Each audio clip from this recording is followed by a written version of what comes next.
विकासाच्या नावाखाली पर्यावरणाचा ऱ्हास सुरू आहे। पर्यावरणाचा समतोल बिघडला म्हणूनच माणसाचे आरोग्य धोक्यात आले आहे। 100 वर्ष जगणाऱ्या माणसाचे आयुष्य आता 70 वर येऊन पोहोचले आहे। भविष्यात ते 50 वर येणार आहे। घातक विषाणूंना पृथ्वीवर पोषक वातावरण निर्माण झाल्यानेच कोरोना, स्वाईन फ्लू सारखे विषाणू माणसांना पोखरू लागले आहेत। दररोज देशात 6000 लोक कॅन्सरने मृत्युमुखी पडू लागले आहेत। पारंपरिक धान्याऐवजी रासायनिक खते, कीटकनाशके, तणनाशके, टॉनिक याचा वापर करून हायब्रिड बियाणे निर्मिती केल्याचा व प्लॅस्टिक वापराचा हा दुष्परिणाम आहे। माती नापीक बनत चालली आहे। पाणी प्रदूषणात वाढ होऊ लागली आहे। त्यामुळे भविष्यात कोरोनापेक्षाही भयंकर विषाणूंचा धोका मानवजातीसमोर असणार आहे। देशी गाईचा सांभाळ आणि त्यावर आधारित पारंपरिक पद्धतीची शेती हाच या सर्वावर एकमेव उपाय असल्याचे मत तामिळनाडू येथील पंचगव्य गुरुकुलम विद्यापीठाचे निरंजन भाई वर्मा यांनी व्यक्त केले। काटेभोगाव तालुका पन्हाळा येथील बाबा रेडीकर गोगीता संस्थेच्या वतीने आयोजित कार्यक्रमात ते बोलत होते। नवनवीन बातम्या पाहण्यासाठी आमचे चॅनल सबस्क्राइब करा, घंटीला क्लिक करा व शेअर करायला विसरू नका। प्रकृति समय समय पर हर स्थान के भूमि के इन रूपों को बदलते रहती है। आज जहां रेगिस्तान है, कल तक वहां हरियाली हुआ करती थी। कल तक मतलब हजारों वर्ष पहले जहां आज पहाड़ दिखने को मिलता है, वहां हजारों लाखों साल पहले कभी समतल जमीन हुआ करता था। तभी जलवादी विपदाएं आती हैं, जैसे सुनामी आ जाना, बाढ़ आ जाना, तूफान आ जाना, सूखा हो जाना। लेकिन जल का बूंद कहीं नहीं जाता। प्रकृति को जरूरत पड़ती है तो नदियों में बहता हुआ पानी हिमालय पर बर्फ बन जाता है, जल जाता नहीं।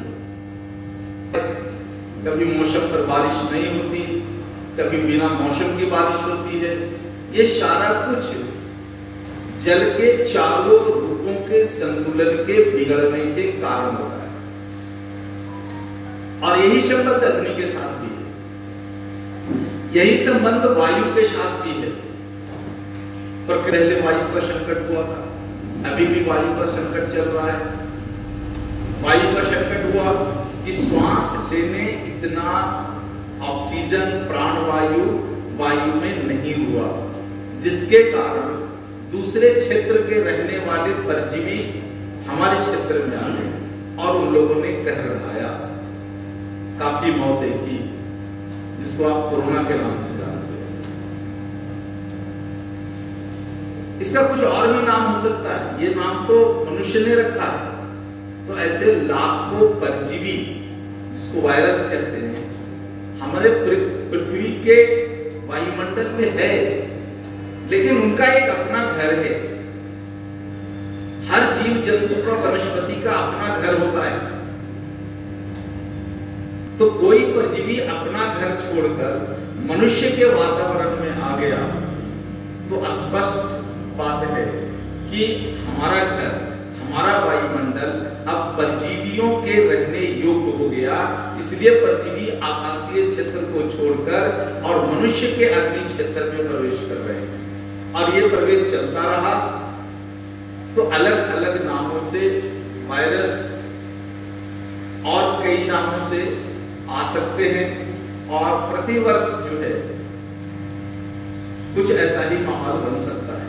कोई भी वायरस जहां ऑक्सीजन का घनत्व 17-18%, 19% है, उस क्षेत्र में कोई भी वायरस नहीं रह सकता। और जैसे ही हमारे क्षेत्र में ऑक्सीजन का दर घटेगा, प्राणवायु का घनत्व घटेगा, ऐसे नए नए वायरस आते रहेंगे। और जैसा कहर ढाया है, ऐसा कहर चलता ही रहेगा, ऐसा संकट चलता ही रहेगा। पर्यावरण में जो दोष आ रहा है, इस दोष के कारण ऐसे संकट आ रहे हैं। इन संकट से बचने का जो रास्ता है वो मुझे देखो केवल गाय दिखती है, क्योंकि गाय ने इस बात प्रमाणित कर दिया है कि गाय के सानिध्य में, गाय के औरा में या गाय के रहने वाले रहने वाला कोई भी व्यक्ति कोरोना के कारण नहीं मरा। देखो, गाय है जो कई तरह से हमारी रक्षा करती है, प्रत्यक्ष और अप्रत्यक्ष में कई तरह से हमारी रक्षा करती है। दूसरा एक विषय लेता हूं बीमारियों के ऊपर। आज पूरे भारत में सबसे ज्यादा यदि कोई बीमारी फैल रही है तो वो है कैंसर। सबसे ज्यादा, सबसे तेजी के साथ फैलने वाली बीमारी कैंसर से 6000 से ज्यादा लोग प्रतिदिन कैंसर से मर रहे हैं हमारे देश में, अपने भारत में प्रतिदिन। इतना मृत्यु तो कोरोना के कारण भी नहीं हुआ। कैंसर इतनी तेजी से बढ़ने का सबसे बड़ा कारण जो है वो है वायु में ऑक्सीजन की कमी हो जाना। आपने अभी तक सुना होगा कि ये गुटखा, तंबाकू और ये सारी चीजें हैं जिसके कारण कैंसर होता है। ये एक कारण है, लेकिन सबसे बड़ा कारण अगर पूछो आप मुझसे तो मैं अपने 22 साल के अनुभव के आधार पर कह सकता हूं कि सबसे बड़ा कारण पूछो तो ये वायुमंडल में ऑक्सीजन की कमी सबसे बड़ा कारण है। तो आज भारत में जितने टूथपेस्ट हैं, मैं ब्रांड का नाम क्या लूं आपको, जितने भी टूथपेस्ट हैं 100% टूथपेस्ट हैं सारे कैंसर से। Urea, DAP, super phosphate, phosphate के कारण ये कल्पना से बाहर है। इनसे यदि मुक्ति पाना है, इन सारी चीजों से, इसी वायुमंडल में रहते हुए, देखो सभी चबा करके ले सकते हैं लेकिन अपने लिए वायु नहीं ला सकते। वायु जो दूषित हुआ है यह वायु हमारे कंट्रोल में नहीं है, लेकिन गाय, हमारी गाय इतनी अद्भुत है, इतनी अद्भुत है कि हमें वायु को कंट्रोल में ला देता है। दो तरीके से। पहला, यदि हमारे घर में गाय है तो निश्चित रूप से वो 10 केजी गोबर देगी। एक गाय औसतन 7 से 10 किलो गोबर देती है और कच्चे गोबर में 23% ऑक्सीजन है, यानी और 28 से 3 किलो सॉलिड ऑक्सीजन अगर गैस में बदलेगा तो कई गुना बढ़ जाएगा। और दूसरा कि गाय जो दूध देती है, इस दूध से जो धूप बनाते हैं, धूप जब जलता है तो वायुमंडल के किसी भी खतरनाक गैस को ऑक्सीजन में बदल देने की क्षमता रखता है। कहां से ले सकते हैं? और यदि कोई कमी हो जाती है तो दूध से जो दही बनाकर मंथन क्रिया कर जो हम दूध बनाते हैं, ये दूध की तो अद्भुत ताकत है, अद्भुत ताकत है। शुद्धिकरण के यंत्र नहीं बनते, लेकिन दुनिया को कैसे विनाश किया जाए, बम फोड़ करके कैसे सृष्टि को बर्बाद किया जाए, इसके सारे उपकरण रोज बनते। तो गाय के दूध पर हमने परीक्षण करके देखा है, गाय का दूध 1 चम्मच आप अपने घर में जला दो दीपक के माध्यम से, आपके घर के अंदर का 1600 किलो प्रदूषित वायु ऑक्सीजन में बदलता है। तो शरीर को चलाने के लिए 3 इनपुट की जरूरत है। 3 चीजें हम शरीर को चलाने के लिए देते हैं। ठोस के रूप में भोजन देते हैं, तरल के रूप में पानी देते हैं और गैस के रूप में वायु देते हैं। यदि तीनों में शुद्धता हो तो आज भी मनुष्य बिना रोगग्रस्त हुए 100 साल जी सकता है। ये जो 30 साल आयु घटी है, इसका कारण यही, वायु को प्रदूषित किया, इसके शुद्धिकरण पर कोई काम नहीं हो रहा है, जल को प्रदूषित किया, धातु मुक्त कर दिया और भोजन से पोषक तत्वों को खत्म कर दिया। कि जो अनाज पारंपरिक रूप से हमारे देश में चलते आ रहा है, चाहे गेहूं का हो, चाहे सातू का हो, चना का हो, कोई भी अनाज हो, धान हो, और अब उसके जगह उसका हाइब्रिडिंग आ गया है। ज्यादा उत्पादन के नाम पर किसानों को उल्टे सीधे समझा करके पारंपरिक बीजों को खत्म कर रहे हैं।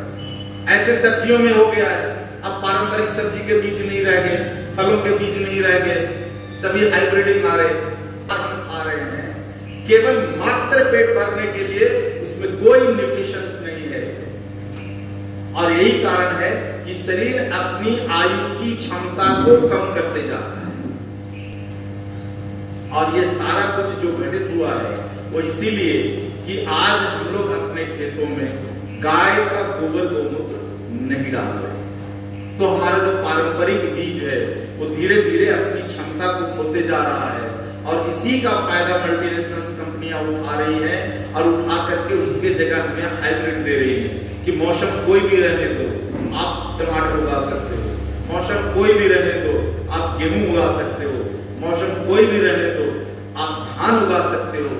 ऐसा धान केवल भूख मिटाने के सिवाय कुछ नहीं है। शरीर में 33 न्यूट्रिशन चाहिए तो 33 तरह की गोलियां हैं।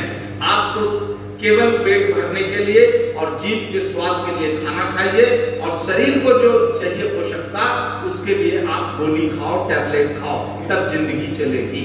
तो आप समझो धीरे धीरे पूरा भारत इस खाद्य पदार्थ के मामले में कितने बड़े कुचक्र और षड्यंत्र में फंस चुका है।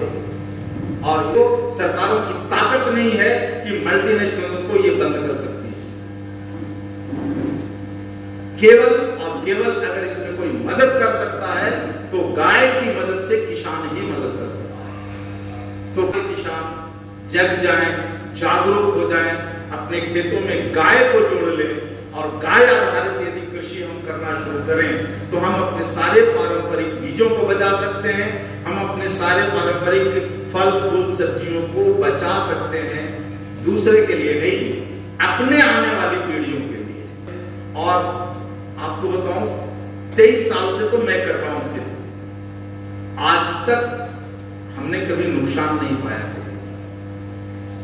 कारण शुरू से ही गाय आधारित खेती करता हूं, तो हमारी खेती में पूंजी नहीं लगती। ना तो हमें बाजार से यूरिया डीएपी लेना पड़ता है, ना हमें बाजार से कीटनाशक लेना पड़ता है, और न ही ज्यादा खेतों में मशीन चलाना पड़ता है। तो जब खेती में हमारी पूंजी कम लगती है तो प्राकृतिक विपदाओं के कारण यदि उपज कम होती है तब भी वो कंपनसेट हो जाता है, नुकसान का मामला कभी नहीं आता।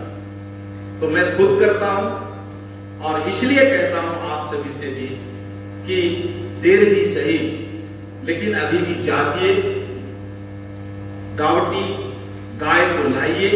घर में जगह नहीं है तो पंचायत बिठाइए,